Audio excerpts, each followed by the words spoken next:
Today is the management of Happiest Minds. In July, the company completed a fresh round of capital raise via the QIP route.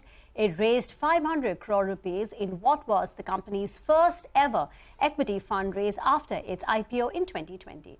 Do note that the 3-year lock-in period for the shares allotted during the IPO ends on the 15th of this month. To discuss the fundraise plans, the acquisition pipeline, the margin outlook, let me welcome Venkatraman Narayanan, the Managing Director and the CEO of the company. Venkat, thank you very much for joining in. You had an enabling resolution to raise 1,400 crore rupees, if I'm correct. You've raised only 500 crore rupees. Do you have plans to raise the balance 900 crores? Good morning, Rima. Not really. So when we took the enabling resolution, it was based on a number that was given to us by the bankers. They said typically you have a higher end of the number put out there. And that was the logic on which we had put out that 1,400 crores. Intention was always to raise between about 600 to 800 crores. Then, obviously, by the time we started the process, we started this in December of last year. But then, because of the way the markets had moved, we then could complete the process only late July or early August. In that duration, we also raised some amount of funds through issue of NCDs. And we had also internal accruals. We generate about 200 crores of cash. So put together, the 500 crores that we raised is just about the optimal amount that we needed. And that's why we stuck to raising about 500 crores. Okay, thanks for joining us. Earlier when we spoke, you had spoken about some M&A that you're looking at. Of course, you had given sort of a wide range of what the size could be over there. But now that this fundraise has been completed, are you close to completion on any of these acquisitions? Yes, we have a very good pipeline as we speak. But M&A is always a touch and go. You put out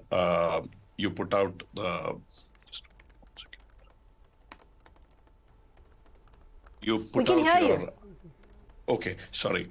So we have a nice pipeline out here, and that's got about 3 companies.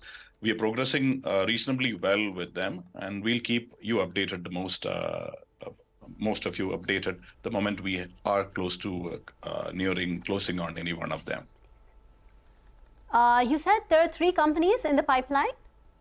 That's right. We have about 3 companies in our pipeline, and the pipeline keeps building. So we have bankers showing us quite a few companies out there which are looking for a transaction, and so we are in discussion with quite a few. But when I talked about a pipeline, I was talking about something which is near to closing, or there is a high probability of closing.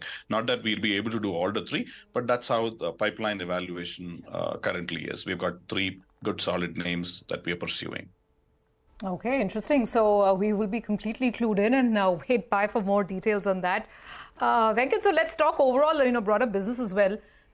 We did speak to, a different company, a smaller sized IT company just a couple of, days ago. And there was a heartening indication coming in that the pace of closures is increasing. Now, that was for that company. What is it that you're hearing from clients now on the ground? Is Q2 seeing any pickup, any improvement? And also, I think you have a wage hike that you usually undertake in the second quarter. So will that happen? Does that mean margin pressure, at least for the second quarter? That's right. The wage hike is already in progress. So that's happened for a large set of our people. That is the people who are up to about 7 to 8 years of experience. The wage hikes have gone out. And that will have a small margin hike. And as every year, we make it through both volume growth and value growth. And that's why it's important to keep growing, in the IT industry. The wage hikes happen, and you have to defray parts of that through the benefits that you get through the volume increase, which is why quarter-on-quarter growth or year-on-year growth are very significant numbers that we focus on. We are seeing an uptick. In fact, if you noticed, our Q4 of last year was reasonably weak quarter. But from there, we showed a smart uptick coming all the way to 3.5% QOQ growth in dollar terms compared to the other IT companies. In our size and comparator pack, we were top of the pack. in terms of growth and in terms of profitability also, we have remained in the top spot, either on the top one or two. And that was the same last quarter. Going into second quarter, I have cautioned the market that there would be some small impact on the margins. And that's why, we have held our EBITDA margin guidance to 22 to 24%, and hopefully our impact should also be within that. And we'll then make up for that over the next quarters through the growth that we're talking about. So we have laid out a growth path, and we are working on it. No, and the top line as well. I mean, I take your point that you were better than a lot of your peers in Q1 with 3% growth. It was either negative or flat for a lot of others. Q2, right. Has the momentum increased? Do you think that it'll be better than the first quarter? Or is it more of the same?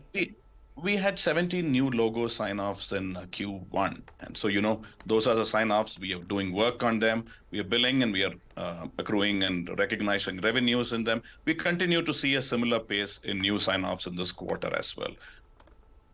Venkat, just getting back to the point about wage hikes. You said you've given hikes to a reasonable number of employees, I think with experience of 7 to 8 years. Are all the employees of Happiest Minds going to get an increment this year? Because some of your peers are holding back or deferring the hikes, maybe for the senior employees. Could you give us an update with respect to Happiest Minds? So, Rima, we are giving an increase to all our employees. This is, it is done in 2 cycles. So one is a July cycle, the other is the October cycle. So we follow these 2 cycles. The senior employees are covered in the October cycle, and the people below that are covered in the July cycle. So we have covered everybody in the July cycle. Now will happen for the October cycle, we'll cover the seniors as well. And you're also on track to hire 1,300 more people. I think that is what you told us earlier. So is that plan on track as well? Yes, we have hired our campus joiners in the first quarter, and we have had a reasonable amount of lateral hires as well.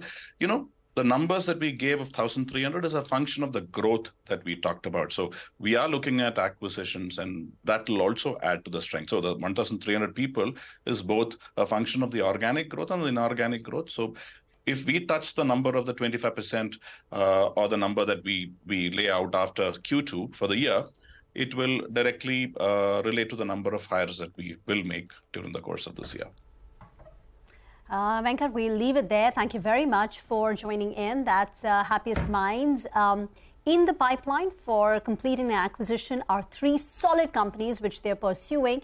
So we're looking forward to an update on that front as well. But for Happiest Minds, the company has given a long-term guidance that they want to hit $1 billion of revenues by 2031. Now, this will require the company to grow at 25% every year, right, starting from now. But this will be done via organic and inorganic, right? So the inorganic and M&A is a very, very important part of the company achieving that growth.